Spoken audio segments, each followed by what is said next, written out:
हैं, उपलब्धि गिनाते हैं कि हमने हवाई जहाज का हवाई अड्डा खोल दिया, हमने 4 ट्रेनें दे दी है।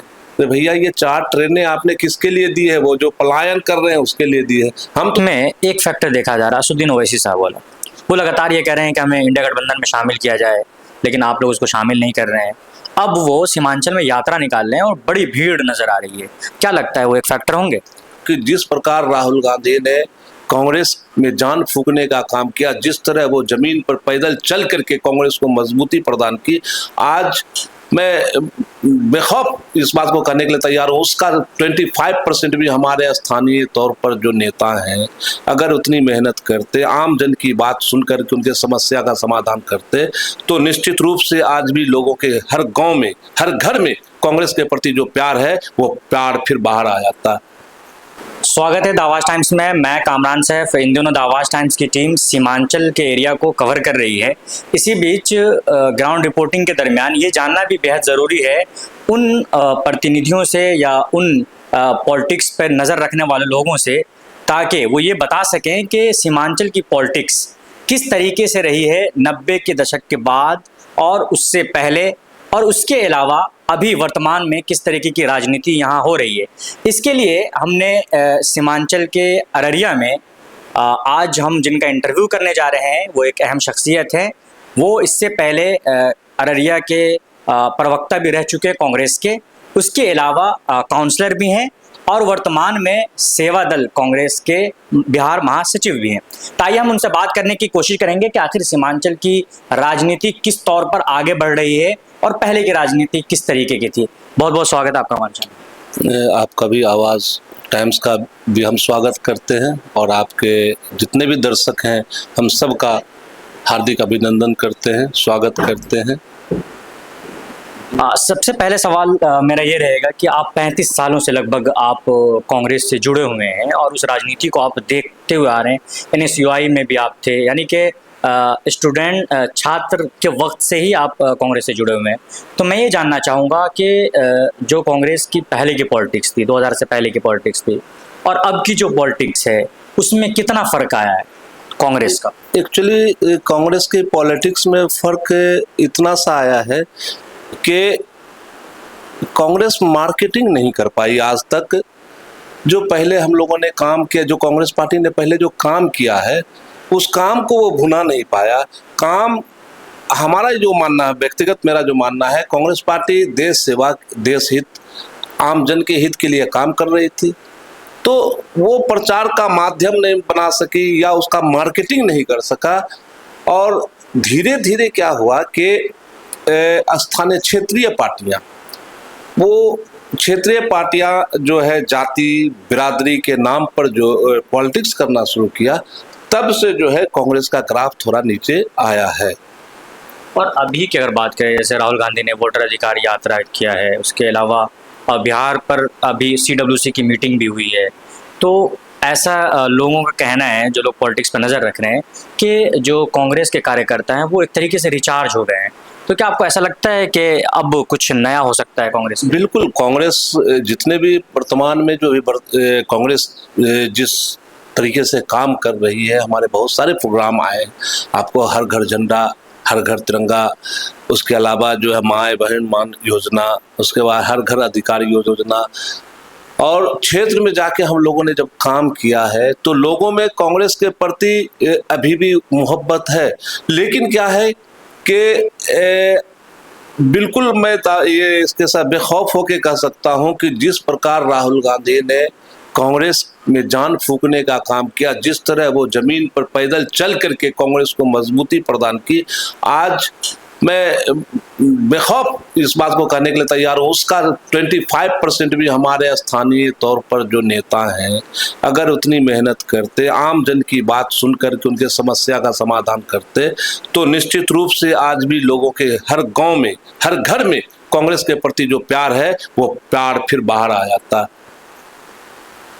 अगर हम सीमांचल की बात करें, अभी हम इन दिनों सीमांचल का दौरा कर रहे हैं। आज ही हमने अररिया के मात्र 2 किलोमीटर दूरी पर हमने कवरेज किया है। वहाँ लगभग 2 बड़ी आबादी को जोड़ रहा है एक नदी, और उसमें लगभग हज़ारों लोग वहाँ से सफ़र कर रहे हैं नाव पर, ना वहाँ एनडीआरएफ की टीम नज़र आई, न एसडीआरएफ की टीम नज़र आई। तो यानी अगर हम ये कह लें कि आज़ादी के 75 साल बाद भी सीमांचल में बदलाव नहीं हुआ, बल्कि सरकारें बदली हैं, नेताओं की किस्मत ज़रूर बदली है, लेकिन यहाँ के हालात क्यों नहीं बदले? सबसे पहली बात है कि हम अभी से पहले भी कई इंटरव्यू में हमने कह चुका कि प्रत्येक राजनीतिक दल या जो भी नेता हो अररिया को चारागाह समझा। अररिया की भोली भाली जनता का उन्होंने इस्तेमाल किया है। बदले में जो उनको सुविधा देनी चाहिए थी वो सुविधा हम समझते हैं कि नहीं दे पाया। यही कारण है कि आज हमारा अररिया इतना पिछड़ा है, वरना आज आप आसपास के जिला को देख ले कि कितना डेवलप किया है। एक तो ये अररिया जो है, खास करके ये सीमांचल का इलाका है, बाढ़ प्रभावित इलाका है। हर साल यहाँ के लोग एक नई जिंदगी की शुरुआत करते हैं, शून्य से अपने आप को ऊपर उठाने की कोशिश करते हैं। यूँ समझिए कि हालात ऐसी है कि चिड़िया जैसी हालात है, जो हर बार जो है घोंसला तैयार करता है और जो है तेज हवा आंधी में उस घोंसले को उड़ा ले जाता है। उसी तरह ये बाढ़ जो है उसी तरह का यहाँ तांडव मचा करके लाखों मवेशियों की जान ले लेता है। इंसान मर जाते हैं, घर लोगों का नदी में समा जाता है। तो इस तरह की जिंदगी जीने के बावजूद भी बहुत सारे उम्मीद और आशाओं पर वो अपने जनप्रतिनिधि को चुनने का काम करते हैं कि शायद ये मेरा कुछ भला कर दे, लेकिन हमको लगता है कि उनको सिर्फ और सिर्फ नाकामी ही हासिल होती है। जो उम्मीद से वो वोट करते हैं, शायद उस उम्मीद पर वो उनके नेता खड़ा नहीं हो पाते हैं। हद तक हम समझ रहे हैं कि 10 साल से कांग्रेस पार्टी यहाँ विधानसभा में विधायक हैं हमारे, उन्होंने जितने काम किए हैं बहुत काम किए हैं, बट ऐसा है कि जितना यहाँ पे रोजगार का साधन होना चाहिए, आवास का साधन, आवास का मामला होना चाहिए, गरीबी से ऊपर उठाने का मामला होना चाहिए, या उनके रोजगार का मामला होना चाहिए, ये नहीं कर पा रही है। कोई भी जो है, चाहे यहाँ के सांसद हो या विधायक हो, उस पर उनका फोकस नहीं है। और दूसरी बात यह है कि फोकस क्या करते हैं, उपलब्धि गिनाते हैं कि हमने हवाई जहाज का हवाई अड्डा खोल दिया, हमने 4 ट्रेनें दे दी है। तो भैया ये 4 ट्रेनें आपने किसके लिए दी है? वो जो पलायन कर रहे हैं उसके लिए दी है। जो पलायन यहाँ का मुद्दा है उसको रोकने के लिए, उसको और बढ़ावा देने के लिए इतने ट्रेनों का परिचालन कराया जा रहा है। सिर्फ और सिर्फ कि वह मजदूरी करे, शिक्षा से बेदार रहे, शिक्षा से दूर रहे, स्वास्थ्य से दूर रहे, हर चीज की कमी खले उनको, और वो मेरे पास आवे और हम उसको अपना रहनुमा बनाकर उस पर झूठी दिलासा दे करके उसके हर दुख दर्द में खड़ा होने का एक ढोंग रचे। ये जो सीमांचल का इलाका है, ये मुस्लिम बहुल क्षेत्र माना जा रहा है हमेशा से, और रहा भी है। और तो इसमें अभी जो टिकट वितरण का वक्त करीब है, और इसमें एक फैक्टर देखा जा रहा है, असदुद्दीन ओवैसी साहब वाला, वो लगातार ये कह रहे हैं कि हमें इंडिया गठबंधन में शामिल किया जाए, लेकिन आप लोग उसको शामिल नहीं कर रहे हैं। अब वो सीमांचल में यात्रा निकाल रहे हैं और बड़ी भीड़ नज़र आ रही है। क्या लगता है वो एक फैक्टर होंगे? यहाँ अररिया में हमने कहा कि अररिया बहुत भावुक किस्म के लोग हैं, अररिया के लोग।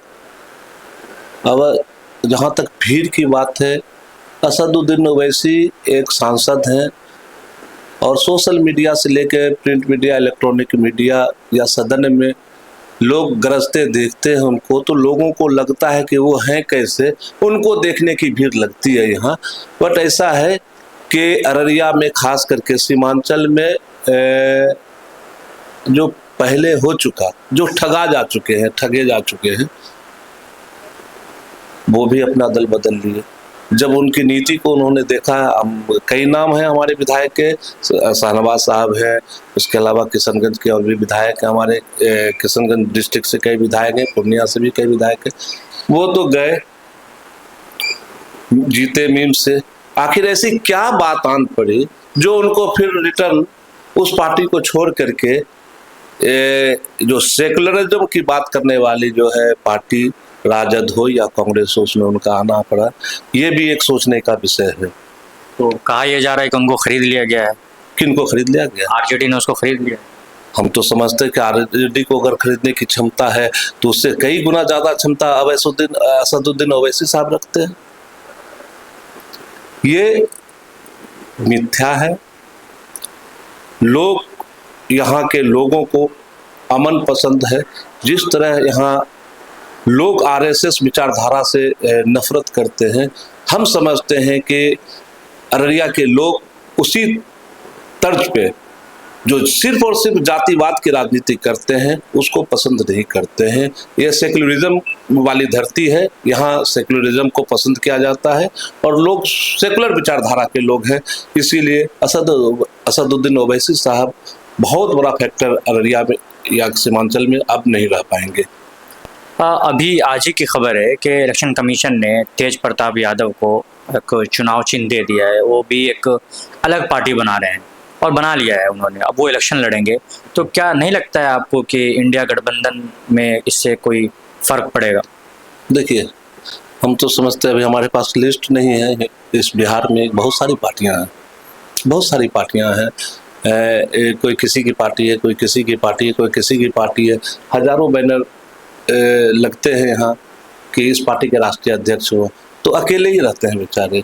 इससे इंडिया गठबंधन को कोई फर्क नहीं पड़ने वाला है।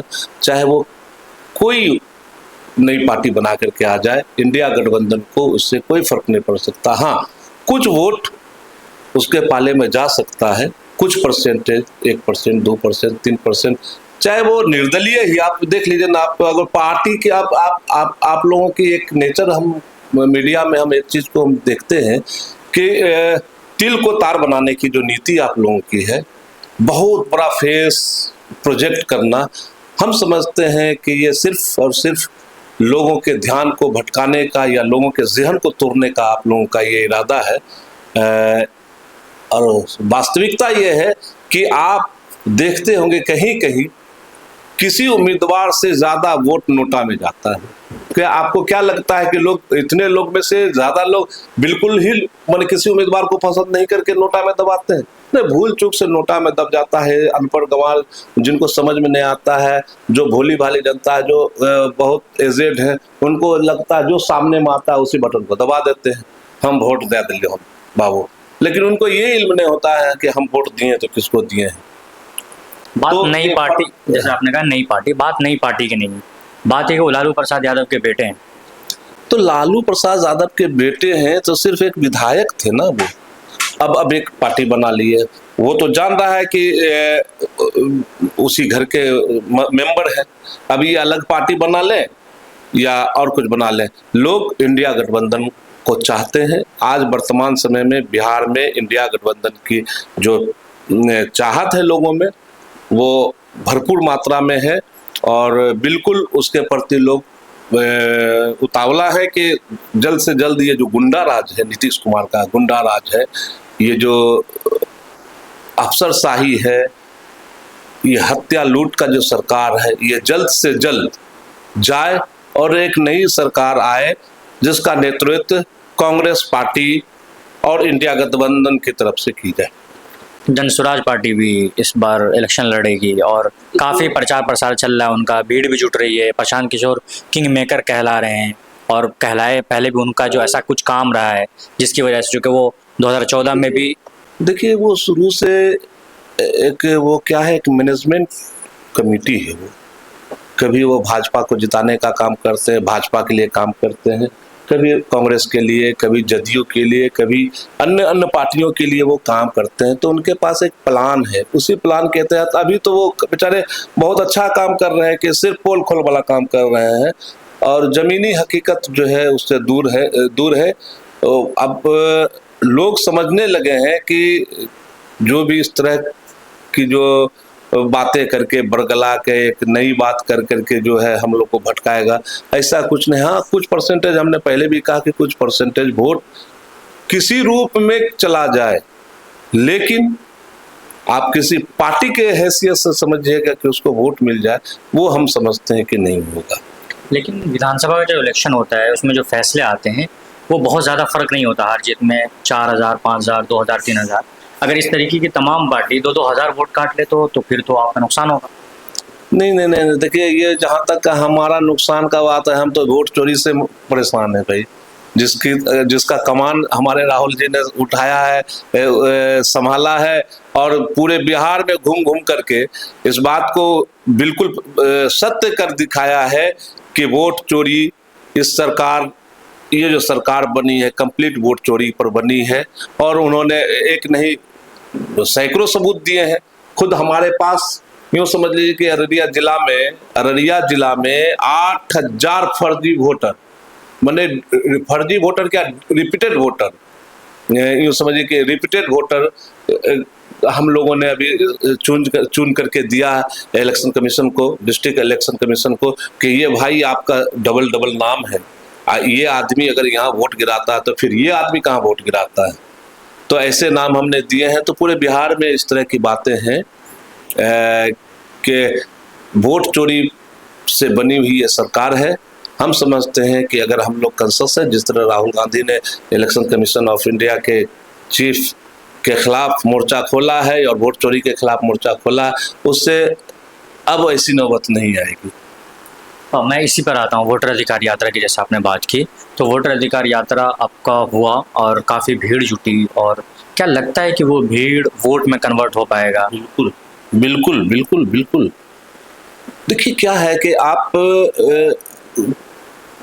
कुछ बच्चे के एग्जाम्पल के तौर पर कि हम किसी चीज़ से अनजान हैं और उस चीज़ को अगर उसको समझाया जाए कि देखिए भाई ये इस तरह से हो रहा है, इस तरह से हो रहा है और इस तरह से सरकार बन रही है, इस तरह से, तो उनके समझ में ये बात आती है कि नहीं, अब तक हम अंधेरे में थे, हाँ ये सही है। और ये सच का साथ देने वाला राहुल गांधी एक सच्चा राजनीतिक है, हमको उसका साथ देना चाहिए और लोग कांग्रेस के साथ बहुत ढंग से जुड़ेंगे और युवा वर्ग तो समझ ले कि अभी जुड़ ही रहेंगे। आखिरी सवाल मैं लूँगा और उसके बाद तो इस इंटरव्यू को ख़त्म करूँगा। आखिरी सवाल मेरा ये है कि जो 2025 में विधानसभा इलेक्शन होने वाला है, तो पिछली बार का जो आपका रिजल्ट रहा है 19-20 सीट 70 में से, तो क्या लगता है इस बार कितनी सीट मिल सकती है और कितना आप जीत कर आ पाएंगे? नहीं, सीट मिलने की बात है, ये फैसला तो आला कमान करते हैं। हम समझते हैं कि ये इंडिया गठबंधन 243 सीट पर चुनाव लड़ रही है। कांग्रेस को कितना मिलता है ये तो इंडिया गठबंधन की टीम तय करेगी, लेकिन हम समझते हैं कि बहुमत में हमारी सरकार बनेगी और 243 सीट पर जब हम चुनाव लड़ रहे हैं, इंडिया गठबंधन की टीम जब चुनाव लड़ रही है 243 पर, तो निश्चित रूप से विजय का सेहरा इंडिया गठबंधन को ही जाएगा। बहुत बहुत शुक्रिया आबिद अंसारी साहब, आपने हमसे बात की और तमाम सवालों का अच्छी तरीके से अच्छे अंदाज में जवाब दिया। तो तमाम छोटी बड़ी खबर